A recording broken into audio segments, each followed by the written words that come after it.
সৃষ্টি, আশরাফুল মাখলুকাত হিসাবে, সৃষ্টির সেরা জীব হিসাবে, সৃষ্টির সেরা প্রাণী হিসাবে সৃষ্টি করেছেন মানুষকে।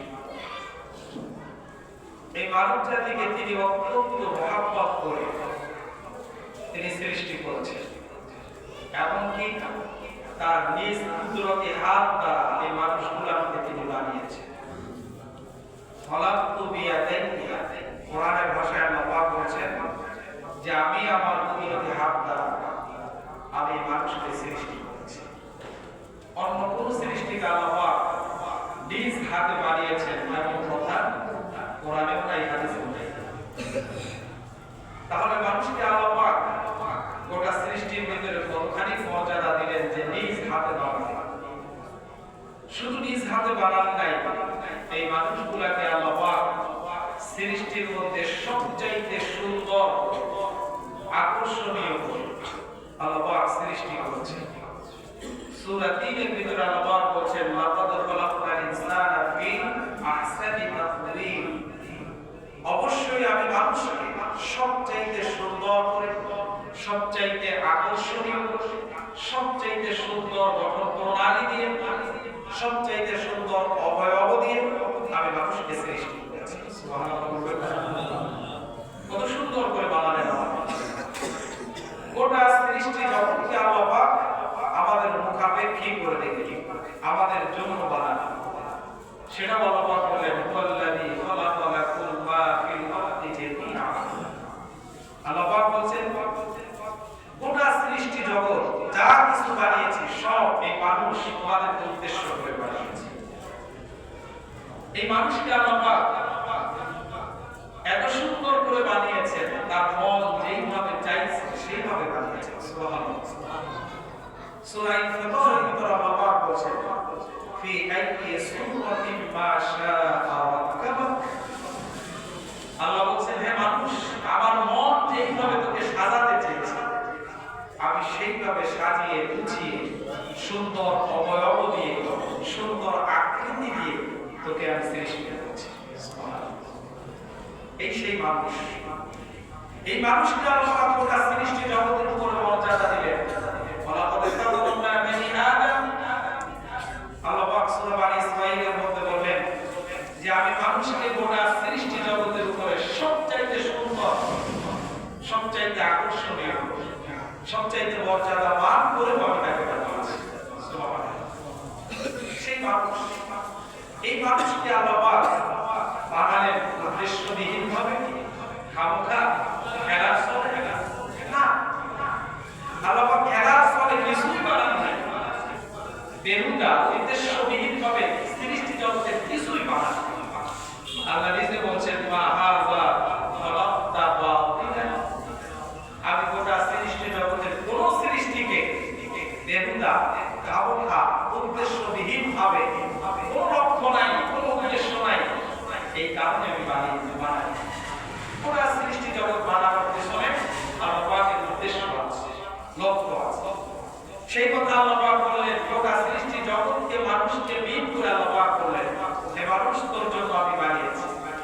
কিন্তু মানুষকে আল্লাহ পাক কেন বানালেন? মানুষকে আল্লাহ পাক বানালেন কেন? সূরা জারিয়াতের মধ্যে আল্লাহ পাক বলেন মা খালাকতুল জিন্না ওয়াল ইনসা ইল্লা লিয়াবুদুন। আল্লাহ পাক বলেন হে মানুষ, এর আগে আরেকটা শ্রেণী ছিল জিন জাতি। এই জিন এবং মানুষকে আল্লাহ পাক বানালেন ইল্লা লিয়াবুদুন।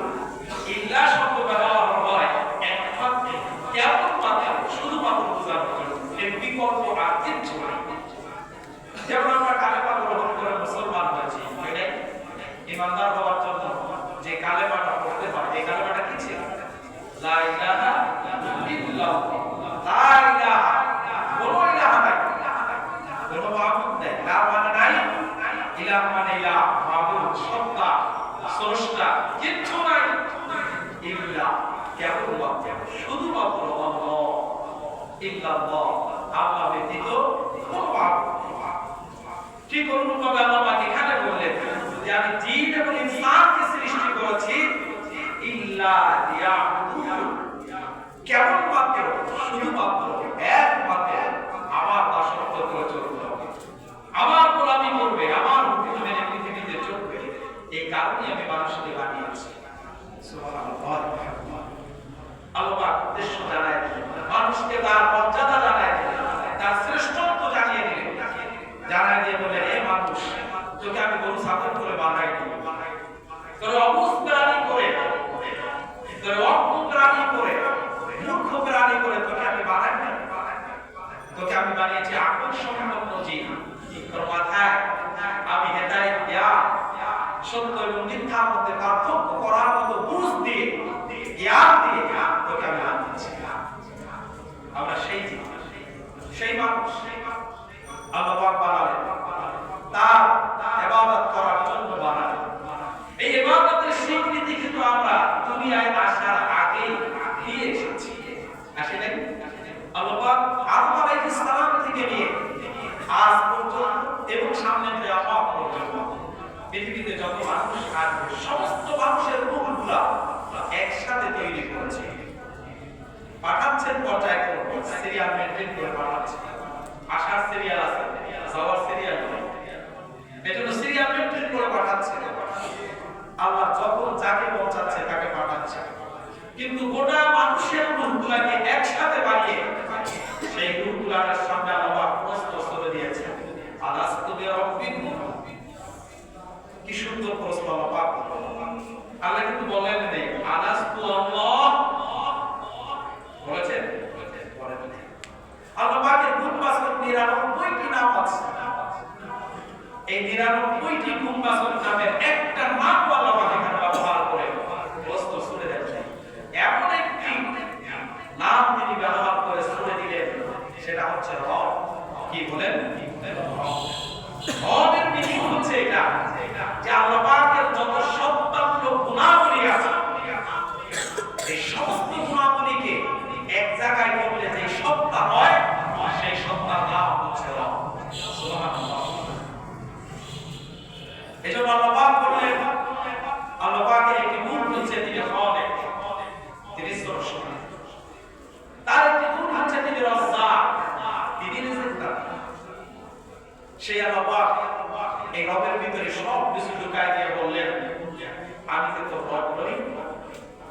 সেদিন সকলেই বলেছিল, এমন একটি শব্দ উচ্চারণ করে আল্লাহ এই রবের স্বীকৃতি দিয়েছিলাম, কলু বালা। কি বলেছিলাম? কলু বালা। আরবিতে নাম মানেও হাত, বালা মানেও কি? কিন্তু এই দুই হার মধ্যে আকাশ জমিনের পার্থক্য আছে। নাম দিয়ে সচরাচর যে সত্য বোঝানো হয়, হা বোঝানো হয়। একটা কথা বলেছেন, হা, ইয়েস, সম্ভব। এটা হলো সাধারণভাবে নাম শব্দ দিয়ে ব্যবহার হয়, কিন্তু বালা শব্দ দিয়ে এত জোর দেওয়া হয় সত্যের উপরে, এটা হচ্ছে অবশ্যই কেন নয়। সুবহানাল্লাহ। যে তুমি আমার রব, কেন নয়? তুমি ছাড়া কোনো রব কি আছে? তুমি তো আমাকে বানিয়েছো, তুমি আমার খলিক, তুমি আমার মুস্তাক, তুমি আমার স্রষ্টা। সব আল্লাহ পাক প্রশ্ন শুনলেন। তার সৃষ্টি আমরা বারমণ্ডলের রূহের জগতে বসেই আল্লাহ পাকের স্বীকৃতি দিয়ে এসেছি, তুমি আমাদের একমাত্র রব, তুমি একমাত্র আমাদের পাথেয়, তুমি একমাত্র আমাদের মাবুদ, একমাত্র বলতে কি হবে বাবা? এই স্বীকৃতি দিলাম। দেওয়ার পরে আল্লাহ পাক বললেন, যাক, এবার তোদেরকে একটু টেস্ট করব, এবার একটু পরীক্ষা করব। আল্লাহ পাকের সিস্টেম তিনি দুনিয়া তৈরি করেছেন, এই দুনিয়ায় মানুষকে পাঠাবেন, এটা আল্লাহ পাকের একটা নিয়ম ছিল, আল্লাহ পাকের সৃষ্টির একটা সিস্টেম ছিল, যার কারণে আল্লাহ পাক যে কোনো সিস্টেমেটিক ভাবে মাঝখানে ঘটনা ঘটায় দিয়া এরপর আমাদেরকে পৃথিবীতে পাঠায় দিলেন, যে এবার একটু তোদেরকে টেস্ট করি, পরীক্ষার ময়দান হচ্ছে দুনিয়া। দুনিয়াটা কি বলেন? পরীক্ষার ময়দান। আল্লাহ পাকের কাছে স্বীকৃতি দিলাম, এবার আল্লাহ পাক বলেন, যা দুনিয়ায় চলে যা, এবার পরীক্ষা দিয়ে আমার এই হবে মেনে নিয়েছো, এটাকে বাস্তবে তোর জীবনে দুনিয়ায় বসে মানো কিনা, এজন্য দুনিয়ায় পাঠানো পরীক্ষা, যে আমরা আল্লাহ মানি কিনা।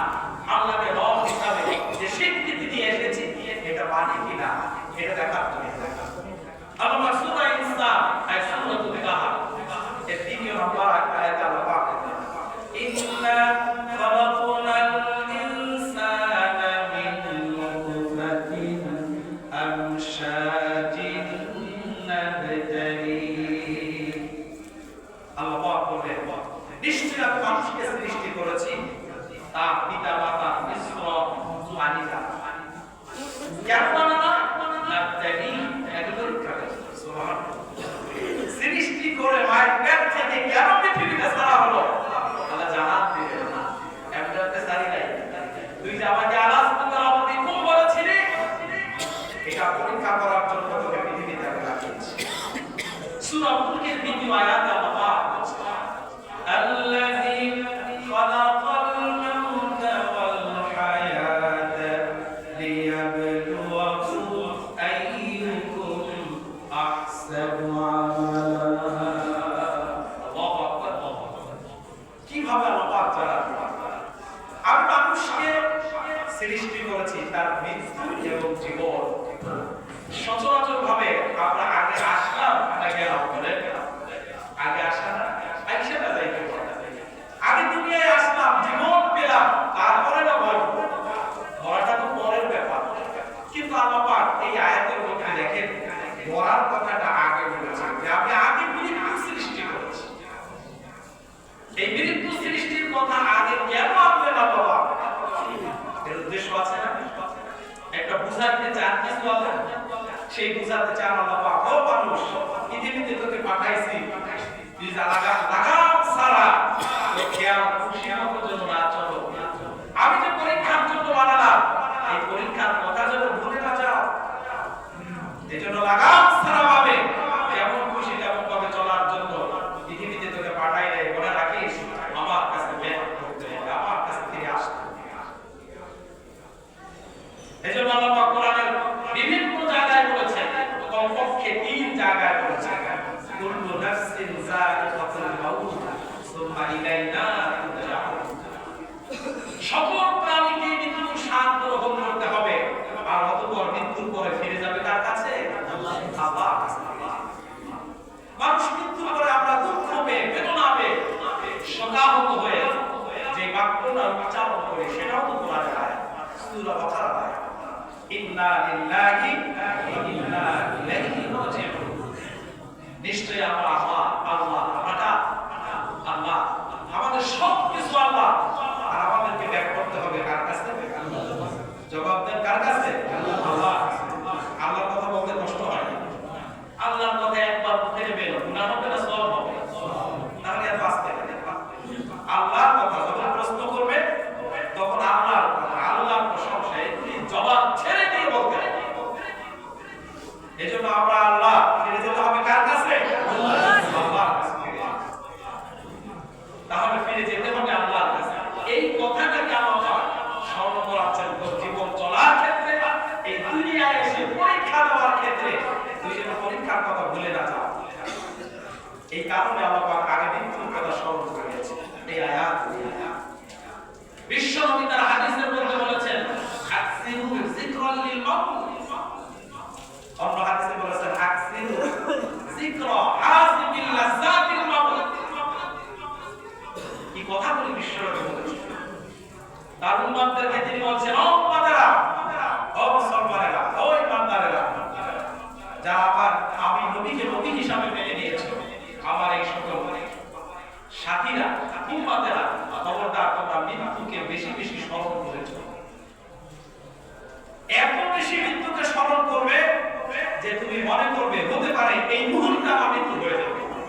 কারণ এক সেকেন্ডের কোনো ভরসা আছে? বলেন কার কাছে ভরসা আছে? হাত জায়গা কেউ বলতে পারবে আমি আগামীকাল বাঁচবো? এই গ্যারান্টি আমার কাছে আছে?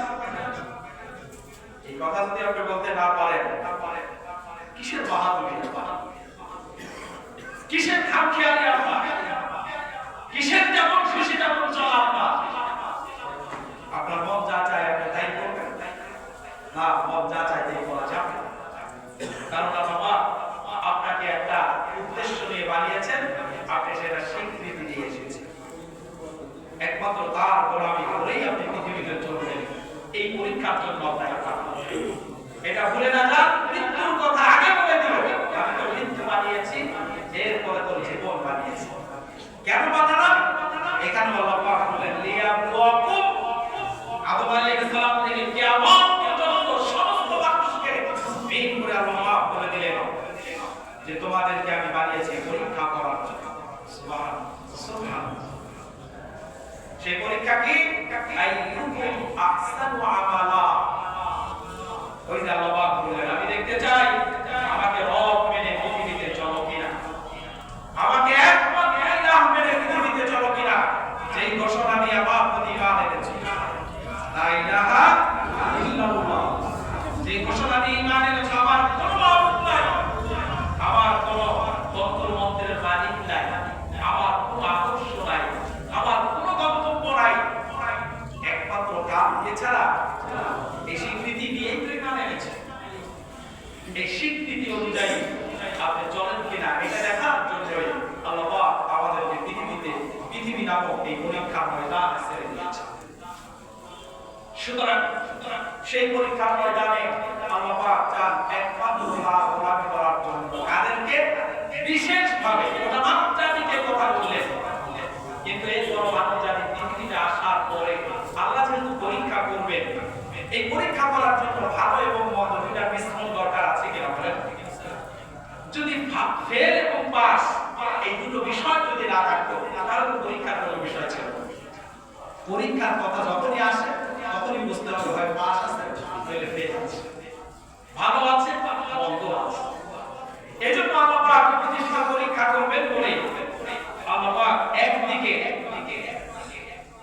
রূহের জগতে বসে যে স্বীকৃতি দিয়ে আসলাম সেটা যেন ভুলে না যায়, এই কথাগুলি স্মরণ করায় দেওয়ার জন্য আল্লাহ তার কিতাব নাযিল করলেন, যুগে যুগে পাঠালেন তিনি এমন নবীদের কাছে যাদেরকে তিনি বাছাই করে মানুষের ভিতর থেকে নবী বাছাই করলেন, রাসূল বাছাই করলেন। এই নবী রাসূল বাছাই করে তাদের কাছে কিতাব দিয়ে জানায় দিল, মানুষ এতটুকু আমি সৃষ্টি করেছি, কেন পৃথিবী বানিয়েছি, তোকে পৃথিবীতে পাঠানোর উদ্দেশ্যটা আমার কি ছিল, সব জানান দিয়া একদিকে আল্লাহ ভালো জ্ঞান প্রদান করলেন, আর একদিকে পরীক্ষা যেহেতু করবেন মানুষকে ওয়াসওয়াসা দেওয়ার জন্য, মানুষকে ভুলভাল বোঝানোর জন্য, মানুষের ভিতরে দুনিয়াবি লোভ লালসা বোঝানোর জন্য, লোভ লালসা তৈরি করে দেওয়ার জন্য, মানুষের ভিতরে চাকচিক্য, দুনিয়া চাকচিক্য, আরাম আয়েশ এগুলা মজা দেওয়ার জন্য আল্লাহ পাক পাঠাই দিলেন। পাশাপাশি ইবলিস নামক শয়তানটাকে আমাদের চূড়ান্ত দুশমন।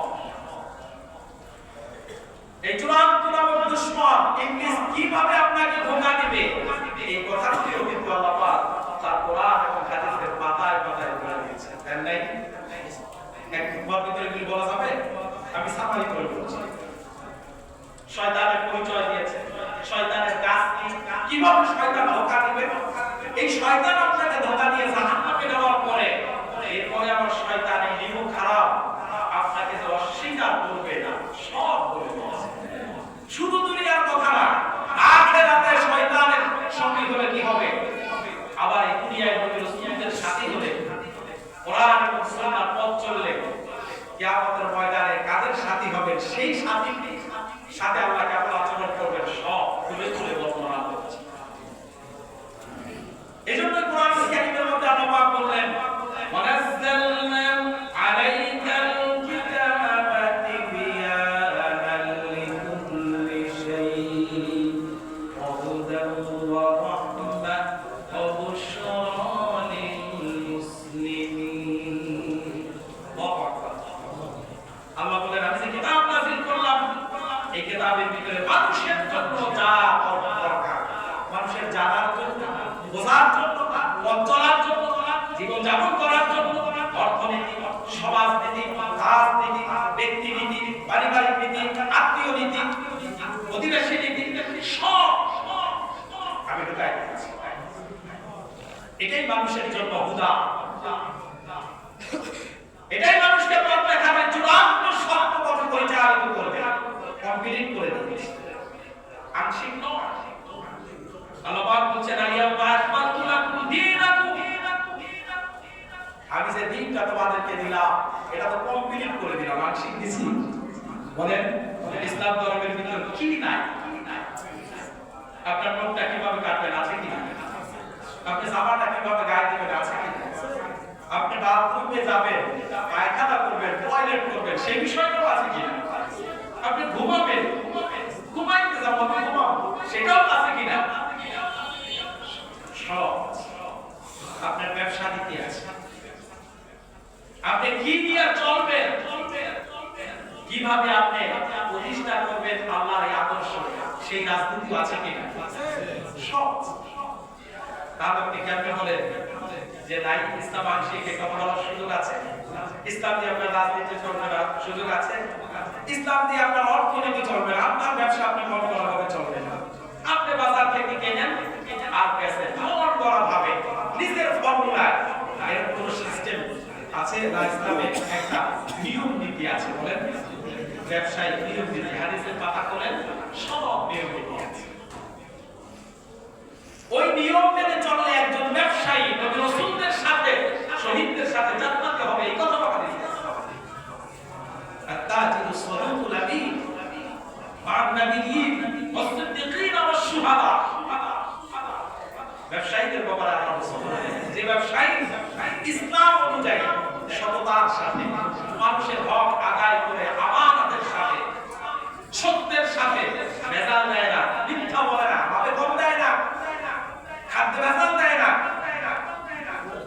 মানুষের হকগুলি নষ্ট হয়, মানুষের উপরে জুলুম হয়, তার প্রতি জুলুম হয়, এমন কোনো বিষয় রাখে না, এমন আমানতদার সত্যবাদী ব্যবসায়ী কিয়ামতের ময়দানে কত বড় মর্যাদাশীল আল্লাহ রাসূলের সাথে জান্নাত আছে। ব্যবসায়ী এমন একটা হাদিস, এরকম একটা হাদিস আমি হাদিসের পাতায় নামাজ সম্পর্কে পাইনি, রোজা সম্পর্কে পাইনি, হজ সম্পর্কে পাইনি, যাকাত সম্পর্কেও পাইলাম, ব্যবসায়ীদের সম্পর্কে। বুঝতে পেরেছি? তাহলে ইসলাম কি দেয়? সব দিয়ে আল্লাহ পাক বলেন আমি কমপ্লিট করে দিয়েছি। এই কমপ্লিট দিন সমস্ত মানুষের জন্যই মানা উচিত, কারণ সকলেই রূহের জগতে হক হিসাবে স্বীকৃত। কিন্তু পৃথিবীতে আসার পরে এরপরে ওই শয়তান, ওই শয়তানের অনুচরটা দাঁড়িয়াত হয়ে আছে, তার পিতা মাতা হয়ে আছে, পর্যায় সিস্টেম বাই সিস্টেম বংশাক্রমে শয়তানের ওয়াসওয়াসায় পড়ে যে গোষ্ঠীগুলি, যে গোত্রগুলি বিভ্রান্ত হয়ে তারা বিভিন্ন ধর্মের মধ্যে আছে, তারা মানুষকে আবার বিপদগামী করে দেয়। এই কথা আল্লাহ রাসূল বললেন যে সমস্ত মানুষ ইসলামের ফিতরাতের উপরে, ইসলামের আদর্শের উপরে জন্মগ্রহণ করে, কারণ তিনি তো আগে মুসলমান হয়েছিলেন, হক হিসাবে স্বীকার, রূহের জগতে মুসলমান হয়েছে, রূহের জগতেই ঈমান এনে বসে আছে, সব ঈমানদার। এজন্য পৃথিবীতে আসা পর্যন্ত সেই ঈমানদার। কথা বুঝতে পেরেছেন? নবী রাসূলুল্লাহ সে কথাই বলেন কুল্লু মাওলুদিন আলাল ফিতরা, কুল্লু মাওলুদিন ইউলাদু আলাল ফিতরা, যে প্রত্যেক আদম সন্তান এই পৃথিবীতে ভূমিষ্ঠ হয় বা পেট থেকে ইসলাম, এরপরে তার পিতা মাতার মাধ্যমে ফাআবাওয়াহু ইউহাউবিনানিহি ওয়া ইউনাসসিরানিহি ওয়া ইউমাজ্জিসানিহি, তার পিতা মাতার কারণে, তার নেতা নেত্রীদের কারণে, তার গার্ডিয়ানদের কারণে, তার সমাজপতিদের কারণে সে হয় ইহুদি হয়, অথবা খ্রিস্টান হয়, অথবা মুশরিক। কিন্তু ইসলাম আল্লাহ পাক আত্মার প্রতি ইহসান করেছেন। সুবহানাল্লাহ, কি ইহসান করেছেন আল্লাহ পাক! আপনি ছেড়ে দিলে পারতেন যে যা পরীক্ষা দিয়ে আয়, তো কখন করে তোকে আকল সম্পন্ন জীব করে বানিয়েছি, এবার তুই ভালো মতো খুঁজে নে। এই ভালো মতো খুঁজে নিয়ে আমার উপরে যদি আমাকে ছেড়ে দিতেন, কি মহা বিপদটাই না হতো। একটু চিন্তা করেছেন কি মহা বিপদটাই না হতো। কিন্তু আমার জন্য এইভাবে আল্লাহ ছেড়ে দেন নাই, কি দয়া করলেন, কি হিসাব করলেন বান্দার উপরে। আল্লাহ পাক এই বান্দা সৃষ্টি করে এরপর বান্দাকে ছেড়ে দেন নাই, তাকে সৃষ্টি করার পরে তার রিজিকের ব্যবস্থা করেছেন, তার সমস্ত পথ বাতলে দিয়েছেন, সত্য কোনটা, মিথ্যা কোনটা, হক কোনটা, বাতিল কোনটা, নবী রাসূলদের পথ কোনটা, শয়তানের পথ কোনটা, ডাইন কোনটা, বাম কোনটা, সব পাই মা ফররাতনা ফিল কিতাবি মিন শাই। আল্লাহ বলেন এই কিতাবের মধ্যে এমন কিছু নাই যা মানুষের জন্য দরকার হবে, মানুষের ভিতরে জানার দরকার হবে, প্রশ্নের উত্তরে হবে,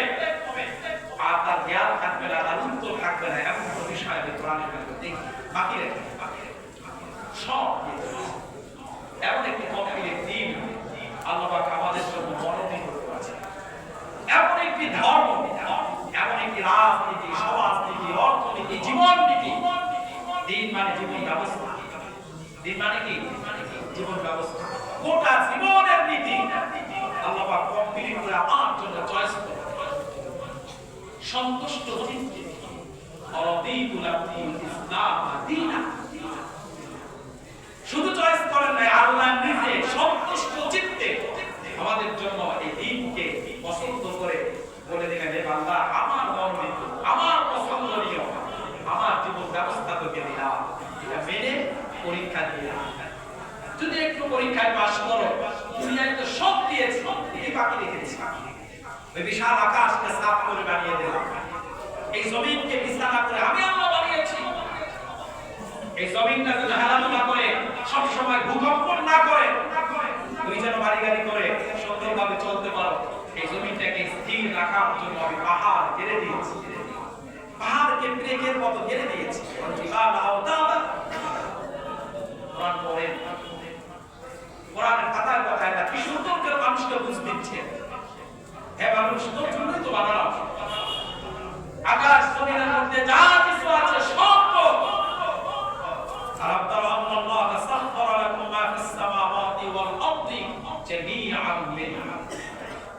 কত কথা আল্লাহ বলে, দেখি দেখো না, আকাশের মধ্যে জমিনের মধ্যে যা কিছু আছে গোটা সৃষ্টি জগৎকে তো অধীনস্থ করে দিয়েছি, সব তোর গোলাম, একমাত্র তুই আমার গোলাম, তোকে আমি বানিয়েছি আমার গোলামি করার জন্য।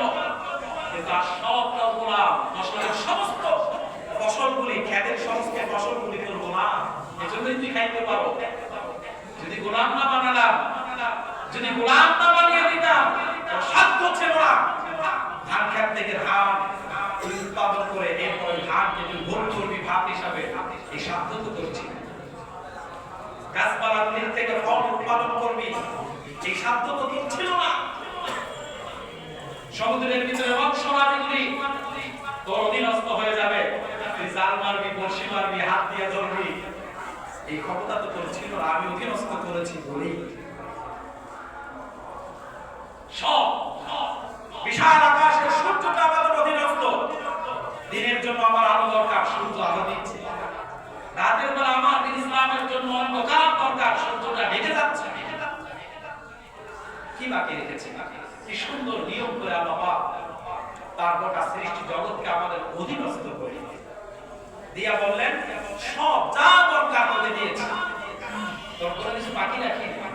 এজন্য মুসা আলাইহিস সালাম যখন ফিরআউনকে দাওয়াত দিতে গেলেন, রবের দাওয়াত দিলেন, ফিরআউন সুস্থ করেছিল, আমি বানাবার কিছু বললাম, তুমি আমার কোন রবের দাওয়াত দিয়ে এসেছো, কোন রবের দাওয়াত নিয়ে তুমি আমার কাছে আসলে?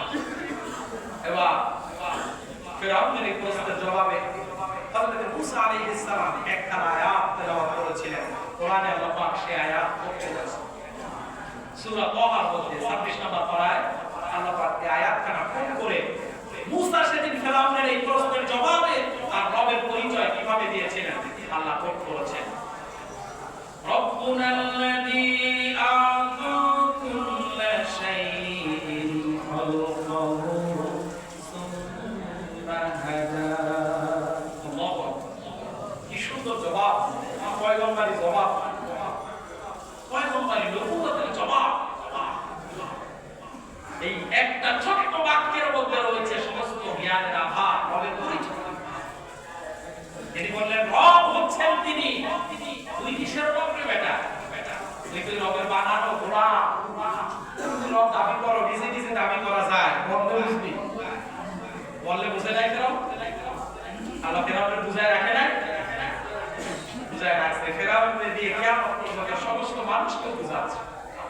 এজন্য ওরা কি করলো, শুটকি বানায় রাখা দিয়েছে, লাশকে আল্লাহ পচায় নাই, গলায় নাই, পানির মধ্যে রয়েছে। পানির মধ্যে তুমি কয়দিন থাকলেই গলে যায়, মাংস গলে যায়, হাড্ডিও গলে যায়। কিন্তু দেখেন পানির ভিতরে 3000 বছর পরে তার এই লাশটা পাওয়া গিয়েছে। 3000 বছর আল্লাহ পাক পানির মধ্যে রাখলেন, তার মাংস পানিতে খায় নাই, পচায় নাই, শুটকি বানায় রেখে দিলেন। দুনিয়ার সমস্ত মানুষগুলি এই এক্সাম্পল দেখবে, এই দৃষ্টান্ত দেখবে, এই উদাহরণ দেখবে যে আল্লাহ নাফরমানি করলে, মন গণা ভাবে চললে, আল্লাহকে রব হিসাবে মেনে নিয়ে পৃথিবীতে এসে অস্বীকার স্বীকার করলে কি দৃষ্টান্ত হতে পারে, কি নমুনা হতে পারে, তার অবস্থা কি হতে পারে, এটা দেখানোর জন্য এই ফেরাউনকে শক্তি বানায় আমাদের দেখতেছি। আল্লাহ পাকের নবী এই ফেরাউনের এই জবাবে বলেছিলেন যে রব হচ্ছেন তিনি যিনি আমাকে সৃষ্টি করেছেন, আমাকে পথ বাতলে দিয়েছেন, আমার সমস্ত প্রয়োজন মিটিয়েছেন, তিনি তো সুবহানাল্লাহ। সব চলে আসলো, সব চলে এই একটি বাক্যের মধ্যে রব সম্পর্কিত তামাম জ্ঞান উঠে গিয়েছে। গম্ভীর জবাব। সুতরাং সেই রব তিনি সব কমপ্লিট করে দিয়ে আমাদের জন্য একখানা পূর্ণাঙ্গ কিতাব, পূর্ণাঙ্গ দিন, পূর্ণাঙ্গ জীবন ব্যবস্থা দান। আমাদের মধ্যে এত বড় কিতাব, কোরআনের মতো কিতাব, আসমানি আল্লাহর কোন গ্রন্থের মধ্যে এত পূর্ণাঙ্গ এত বড় কিতাব ছিল না। সব ছোট ছোট সহিফা, সুহুফে ইব্রাহিম ও মূসা, সূরা আলার মধ্যে আল্লাহ আছে। সব সহিফা, ছোট ছোট জ্ঞান, ছোট ছোট পুস্তিকা, আমি তাদের জন্য দরকার হয়েছে, যতটুকু দরকার হয়েছে ততটুকু পাঠিয়েছি। কারণ তারা ছিল গোত্র ভিত্তিক, এলাকা ভিত্তিক নবী। তারা তামাম বিশ্বের নবী ছিলেন না। তারা বিরাট একটা যুগ, কিয়ামত পর্যন্ত একটা বিরাট যুগের নবী ছিলেন। এজন্য তাদের জন্য দরকার হয়েছে যতটুকু ছোট্ট কিতাবের মধ্যে আমি সেটা ধারণ করে তাদের জন্য দিয়েছি। কিন্তু এই কিতাব আমাদের কিতাব কোরআনুল কারীম, এটা আল্লাহ পাক এত বড় কিতাব তামাম বিশ্বের জন্য নবী করলেন। কিয়ামত পর্যন্ত তিনি হচ্ছেন শেষ নবী, তার মতো আর নবী আসবে না। এই জন্য তার জন্য যেই দরকার, যে দিন দরকার, যে বিজ্ঞান দরকার, সব একসাথে করে পূর্ণাঙ্গ একখানি বড় কিতাব আল্লাহ পাক দান করলেন। এই কিতাবের মধ্যে পূর্ণাঙ্গ দিন দিলেন, জীবন ব্যবস্থা দিলেন, দিয়ে আল্লাহ পাক বললেন আমার বন্দেগী করার জন্য আমি যে তোদেরকে বানিয়েছি, আমার এই বন্দেগী করার জন্য যে পন্থা, যে পথ, কিভাবে তুই চলবি, রাস্তায় হাঁটবি, এই হাঁটার ভিতরে একটা নিয়ম আছে না? আল্লাহ কোরআন নাও, একজন বড় নারী তোর সামনে পড়ে যাবে, তুই তখন কি করবি? কোরআন বলে দিবে।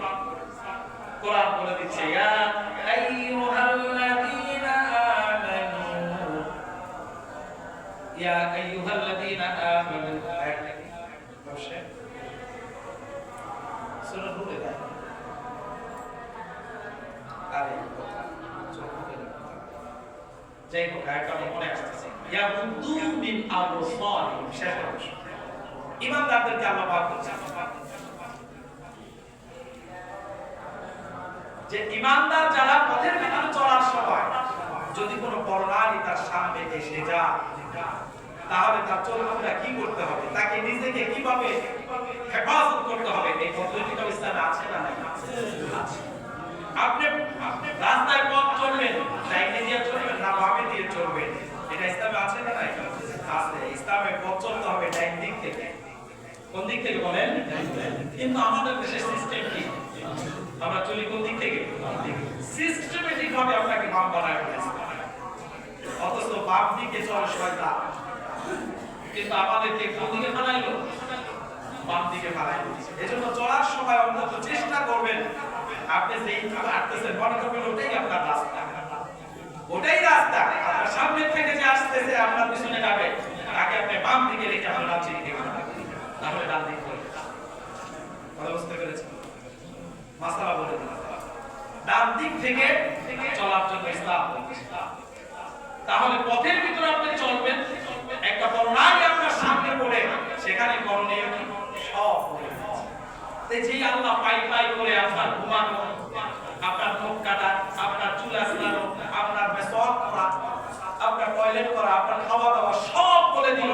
ঘরে ঢুকবেন, বাইরে হবেন, বাজারে যাবেন, সেখানেও একটা দোয়া আছে, যানবাহনে উঠবেন, সেখানে একটা দোয়া আছে, ওঠার সময় একটা দোয়া আছে, নামার পরেও একটা দোয়া আছে। সব বন্দেগীর মধ্যে আল্লাহ আপনাকে প্যাক করে দিয়েছে। আপনার জীবনের এমন একটি সেকেন্ড নাই যেখানে আল্লাহ বিধান, তার সুন্নাহ তিনি রাখেন। আপনার জীবনের প্রতিটি সেকেন্ড আল্লাহ পাক নিয়ম দিয়ে আপনাকে প্যাক করে দিয়েছে, এর বাইরে যাওয়ার সুযোগ নেই। যারা মুসলমান এর বাইরে যাওয়ার সুযোগ নেই। এই পৃথিবীতে এসে যারা শয়তানের ওয়াসওয়াসায় পড়ে, যারা ইহুদি হয়েছে, খ্রিস্টান হয়েছে, মুশরিক হয়েছে, তাদের কথা ভিন্ন। কিন্তু যারা ঈমান এনেছেন তাদের ব্যাপারে আল্লাহ পাক আলাদা ইনস্ট্রাকশন দিচ্ছেন, আলাদা আদেশ করছেন কোরআনুল কারীমের মধ্যে। যারা বুঝে শুনে ওই রবের স্বীকৃতি হিসাবে তাকে রব হিসাবে মেনে নিলি, আমার কিতাবকে মেনে নিলি, আমার রাসূলকে মেনে নিলি, আমার ইসলামকে জীবন ব্যবস্থা হিসাবে মেনে নিলি, এবার তোদের প্রতি আমার আদেশ। আল্লাহ পাক এবার আদেশ করছেন, ইয়া আইয়ুহাল্লাযীনা আমানু উদখুলু ফিস-সিলমি কাফা। সুবহানাল্লাহ। আল্লাহ বলেন, ও ঈমানদাররা, এখানে কি সমস্ত মানুষকে রেখেছেন? বলেন, বলেছেন ইয়া আইয়ুহান নাস উদখুলু, বলেছেন সমস্ত মানুষকে আল্লাহ এখানে রাখেন না। এটা আল্লাহ পাক একেবারে স্পেসিফিক, যারা ঈমানদার, যারা মুসলমান, তাদেরকে আল্লাহ পাক ডাক দিলেন, তাদেরকে আল্লাহ পাক ইন্ডিকেট করলেন, তাদেরকে আল্লাহ পাক আদেশ করলেন, ও ঈমানদারেরা, যারা আমি আল্লাহকে রব হিসাবে মেনে নিয়েছি, ইসলামকে জীবন ব্যবস্থা হিসাবে মেনে নিয়ে মুসলমান হয়েছে, সেই মুসলমানরা ইসলামকে পরিপূর্ণভাবে প্রবেশ করো, ইসলামের মধ্যে পরিপূর্ণভাবে প্রবেশ করো, অর্থাৎ ইসলামকে পরিপূর্ণভাবে জীবনে ধারণ করো। কি বলে না আপনাকে, আপনার মন ভাবে চলার কোনো সুযোগ আছে?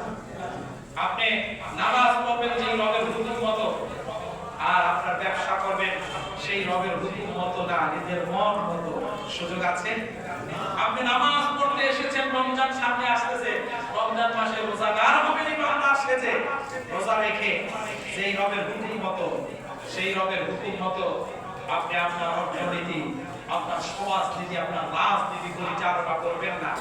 মানুষের জন্য কোন আইনটা দরকার, আল্লাহ দেবেন আইন, সেই আইন প্রণয়নের জন্য আপনি চেষ্টা করবেন না। আপনি বলবেন এখানে আমার বল করা রাজনীতি করা আছে, সুযোগ আছে মুসলমানদের জন্য। আমার কথা বলছেন কি? আমি তো কোরআনের কথা বলতেছি না, রাজনীতির কথা বলতেছি। এটা একটু রাজনীতি। আমরা যেটা করতেছি ইসলাম মানতে হলে শয়তানের নীতি, কারণ ইসলামবাদের সবটা শয়তান তৈরি করেছে। হিন্দু ধর্ম শয়তান তৈরি করেছে, খ্রিস্টান ধর্ম শয়তান তৈরি করেছে, ইহুদি ধর্ম শয়তান তৈরি করেছে, জাতীয়তাবাদ শয়তান তৈরি করেছে, ধর্মনিরপেক্ষতাবাদ শয়তান তৈরি করেছে, কমিউনিজম সব শয়তান তৈরি করেছে। আমি কি মন গড় বললাম? আল্লাহ পাক সূরা আলে ইমরানের মধ্যে বলেছেন, ওমাই ইয়াবতাগি গায়রাল ইসলামি দীনান ফালা ইউকবালা মিনহু ওয়া হুয়া ফিল আখিরাতি মিনাল খাসিরিন। আল্লাহ পাক রাখেন নাই, জবাব আল্লাহ দিচ্ছেন। আল্লাহ বলেন, আমি যে দিনকে তোর জন্য দিলাম আমার বندگی করার জন্য, কমপ্লিট জীবন ব্যবস্থা যাবতীয় সব আছে, এটা বাদ দিয়ে তুই যদি অন্যটা তালাশ করো, অর্থাৎ অন্যটা গ্রহণ করো, যে না রাজনীতির ক্ষেত্রে আমি অন্যটা করলে আমার মুসলমানিত্ব বাদ যায় না, আল্লাহ বলে তুই মুসলমান, আমার সাথে ইসলামবাদ কোনটা গ্রহণ হবে না। একেবারে কানে তাকিদ, নুনে সাকিলা, আপনি গ্রামারে দুটো নাকে এক জায়গায় করে ডবল না সূচক শব্দ ব্যবহার করে ফালান ইউকুবালামিন, আল্লাহ জানায় যে ইসলাম বাদ দিয়ে অন্য কোনটা আমার কাছে গ্রহণীয় নয়, আমি এটা কবুল করব না। কত বড় জোর দিলেন আল্লাহ, আল্লাহর কথা জোর দিয়ে বুলাইলেন আল্লাহ, আল্লাহর কথা অর্জন হবে নাকি? এই যে আমাদের কোনো মূল্য নাই। কোরআনের এই আয়াতের প্রতি আল্লাহর এই কথার প্রতি যে আমাদের ভ্রুক্ষেপ নাই, অথচ নিজেকে মুসলমান দাবি করি, নামাজ পড়লে মুসলমান হয়, কি করছে? নামাজই হবে পরে মুসলমান, নামাজ পড়লেই মুসলমান, রোজাদার হলেই মুসলমান, রোজা রাখলেই মুসলমান হয়। রোজা রাখা আর রোজাদার হওয়া এক জিনিস নয়। ঈমান আনার মধ্যে ঈমান মান্য হয়, ঈমান আনার পরে ঈমানের দাবি মোতাবেক চলা, শর্ত মোতাবেক চলার পরে ঈমান দাও। শব্দগুলি আগে ভালো করে বুঝে নিন। এজন্য আল্লাহ বলছেন, ও ঈমানদারেরা, যে দিন আমি দিলাম এই দিনের মধ্যে পরিপূর্ণভাবে প্রবেশ করবে তোকে এক কিঞ্চিত পরিমাণ ইসলামের বাইরে যাওয়ার কোনো সুযোগ তোকে আমি রাখি না। কেন রাখবো? আমি তো স্রষ্টা, আমি তো সব পেয়েছি। আমার চাই খুব কম জীবন ব্যবস্থা তোকে খেয়ে দিতে পারে কেউ কি পারবে? মানুষের তৈরি করা কোনো জীবন ব্যবস্থা এটার ভিতরে আংশিক, তারপরে এটা যে আল্লাহর যে কি কল্যাণ হতে পারে। বলেন প্রতিবেশীর হকের ব্যাপারে আল্লাহ যে বিধান দিলেন, আল্লাহর নবী যে বিধান দিলেন, তার চাইতে শ্রেষ্ঠ প্রতিবেশীর ব্যাপারে কোন বিধান এই পৃথিবীর কোন দার্শনিক দিতে পারছে? ওঠেন একটু বলেন যে হ্যাঁ আমাদের কাছে এমন ব্যবস্থা আছে প্রতিবেশীর হক ইসলামের চাইতে আমরা ভালো দিতে পারছি। আরো দুঃসাহস আছে এই কথা বলা। আত্মীয়তার হকের ব্যাপারে ইসলাম যে বিধান দিয়েছে, এই বিধানের চাইতে শ্রেষ্ঠ নীতি কার কাছে? ব্যবসার ব্যাপারে ক্রেতা এবং বিক্রেতার ব্যাপারে ইসলাম যে বিধান দিল, এর চাইতে শ্রেষ্ঠ নীতি কার কাছে? আবার ইসলাম মানলে আপনার দুনিয়া যেমন কল্যাণকর, আখিরাত কল্যাণকর। কি জীবন ব্যবস্থা! এই পৃথিবীতে আপনার অন্য শয়তানের তৈরি করা সমস্ত জীবন ব্যবস্থা মতবাদ আপনাকে দুনিয়ায় সামান্য একটু ভোগবিলাস দিতে পারে, টাকা বানাইতে পারে, সম্পদ বানাইতে পারবে, একটু আপনার অহংকার, আপনার আত্মিকতা আসতে পারে, এই কারণে আপনার মনের আয়েশ করতে পারে। কিন্তু এরপরে আপনার চূড়ান্ত ডেস্টিনেশন পরকাল এবং আপনার অবস্থা কি হবে? কিন্তু ইসলাম একদিকে দুনিয়া মানতে থাকবেন, মানার পরে আপনার জীবনের বাতি শেষ হয়ে যাবে, আপনাকে ইসলাম পৌঁছে দেবে কোথায়? বলে চিরস্থায়ী জান্নাতের মধ্যে পৌঁছে দেবে। তাহলে দুনিয়ায় কল্যাণ, আখিরাতে কল্যাণ। এই জন্য এই কল্যাণ আল্লাহর কাছে চেয়ে নেওয়ার জন্য আল্লাহ বান্দাদেরকে তার কাছে একটা প্রার্থনা শেখায় দিচ্ছে। সূরা বাকারার ভিতরে কি সুন্দর দোয়া আল্লাহ শেখাচ্ছে, দোয়াগুলি আল্লাহ শেখাচ্ছেন কোরআনের ভিতরে। বান্দা তুই আমার কাছে কি চাবি, যত দোয়া আছে দোয়া শেখাইতেছেন কে? বলে আল্লাহ শেখাইতেছেন। আমার কাছ থেকে কি তুমি চাও? এই চা, সব চা। আল্লাহ এক জায়গায় শেখাই দিলেন, রব্বানা হাবনা লা তুযিগ কুলুবানা বা'দা ইয হাদাইতানা ওয়া হাব লানা মিন লাদুনকা রাহমাহ। কি সুন্দর দোয়া বলাই। আয় রব, তুমি আমার রব, তোমাকে রব হিসাবে পৃথিবীতে এসেছি, তোমাকে রব হিসাবে রূহের জগতে মেনেছিলাম। এই পৃথিবীতে আসার পরে এই রব আমি তোমাকে অন্তরে যেন ধারণ করতে পারি, আমার অন্তরটা যেন বক্র না হয়ে যায়, শয়তান যেন আমার অন্তরকে গ্রাস করতে পারে। কি দোয়া আপনি শিখাচ্ছেন? ঠিক অনুরূপভাবে বিভিন্ন দোয়া শিখাচ্ছেন দুনিয়ার কল্যাণ, আখিরাতের কল্যাণের ব্যাপারে আল্লাহ পাক একটি দোয়া করলেন। ও বান্দা আমার কাছে চেয়ে নে, রব্বানা আতিনা ফিদ দুনিয়া হাসানাহ ওয়া ফিল আখিরাতি হাসানাহ। সুবহানাল্লাহ। শুধু দুনিয়া চাইবেন আল্লাহ না, এটা তোর জন্য মানুষই না, এটা তোর জন্য শোভনীয় নয়। তুই আমার বান্দা, তোকে আমি পাঠাইছি দুনিয়া সামান্য পরীক্ষার জন্য। এই জন্য দুনিয়ায় যাবি, শুধু দুনিয়া যাবি। শুধু দুনিয়া চাইলে কিন্তু তুই আখিরাত করবা। এই জন্য আয়াতের আগের আয়াত হচ্ছে রব্বানা আতিনা ফিদ দুনিয়া ওয়া মা লাহু ফিল আখিরাতি মিন খালাক। আল্লাহ বলেন শুধু দুনিয়া যারা চায় তাদের জন্য পরকাল আর কিছুই থাকবে না, শুধু ক্ষতি, শুধু ক্ষতি। এই যে আয়াত বলেছিলাম, মাইয়াবতাগি গায়রাল ইসলামি দীনান ফালা ইউকবালা মিন ওয়া হুয়া ফিল আখিরাতি মিনাল খাসিরিন। ইসলাম বাদ দিয়ে যারা অন্য পথে চলবে তাদের জন্য ক্ষতি আর তার চিরস্থায়ী জাহান্নামে থাকা। কারণ আল্লাহ বানিয়েছেন, সব দিয়েছেন, আর তার অবিলুপ্ত বান্দা মৃত্যুই। এরপরে তোর জন্য কিছু থাকতে পারে? আল্লাহ তো সিস্টেম রেখে দিয়েছে। তুই একটা গোলাম রাখবি, একটা চাকর রাখবি, একটা কর্মচারী রাখবি। তোর কর্মচারী, তোর গোলাম, তোর খাদেম যদি সব তুই দাও, তার জামা কাপড়, আরামায়েশ, দোকান, বাড়ি গাড়ি সব দাও, এরপরে তোর হুকুম না মানলে ওটা রেখে প্রশ্রয় দিবি আর গোলাম হিসাবে মেনে নিবি। কিন্তু তোর চাইতে নিব খারাপ দুনিয়াতে আর একটাও নাই। এটা যদি তুই বোঝো, এই দুনিয়ার আসমান জমিন সব নাজনে আমত আমি দিলাম বান্দা তোকে, আর তুই আমার বিপক্ষ হয়ে আমার গোলামি করবি না, গোলামি করবি শয়তানের। এজন্য আল্লাহ পাক বললেন, ইয়া আইয়ুহাল্লাযীনা আমানু দুখুলু ফিস-সিলমি কাফা। ও ঈমানদারেরা, ইসলামের মধ্যে পরিপূর্ণভাবে প্রবেশ করো, আংশিক নয়। তোমার রাজনীতি হবে ইসলাম, তোমার অর্থনীতি চলবে ইসলাম দিয়ে, শিল্পভিত্তিক অর্থনীতি চলবে। তোমার ব্যবসা হবে হালাল পন্থায় সুন্নাহ অনুযায়ী, তোমার বন্দর হবে মদ, কুমড়ার জুস দিয়া এরপরে টিভিতে এক দেওয়া খাঁটি আমের জুস। আর এই ব্যবসায়ী মসজিদে এসে সামনে কাতারে দাঁড়াবে শিল্প, কত দোকাবাজ, কত লোকের উন্মাদ মান গশশা ফালাইসা মিন্না। আমার নবী বলেছেন কোন ধোঁকাবাজ আমার দলের নয়। আর আপনি সামনে কাতারে এসে নামাজি সাজছে, ওটা ব্যবসার একটা সুন্নাহ, কোন ধোঁকাবাজ করা যাবে না। এইভাবে যখন আপনি সব মেনে নেবেন, এটা ইসলাম।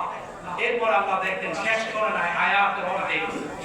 এরপর আল্লাহ সাবধান করলেন ওলা তাত্তাবিউ খুতুওয়াতিশ শাইতান ইন্নাহু লাকুম আদুউম মুবিন। আল্লাহু আকবার। হক কাকে বলে কিভাবে বুঝটা দিলেন? ওই ইমানদাররা, আমি তোর জন্য কমপ্লিট পূর্ণাঙ্গ জীবন ব্যবস্থা ইসলাম দিলাম। এই ইসলামের মধ্যে প্রবেশ করবি, এটাকে মেনে চলবি, দুনিয়া আখিরাতের কল্যাণ আমার কাছে দেব। বলেন তো কল্যাণ কার হাতে?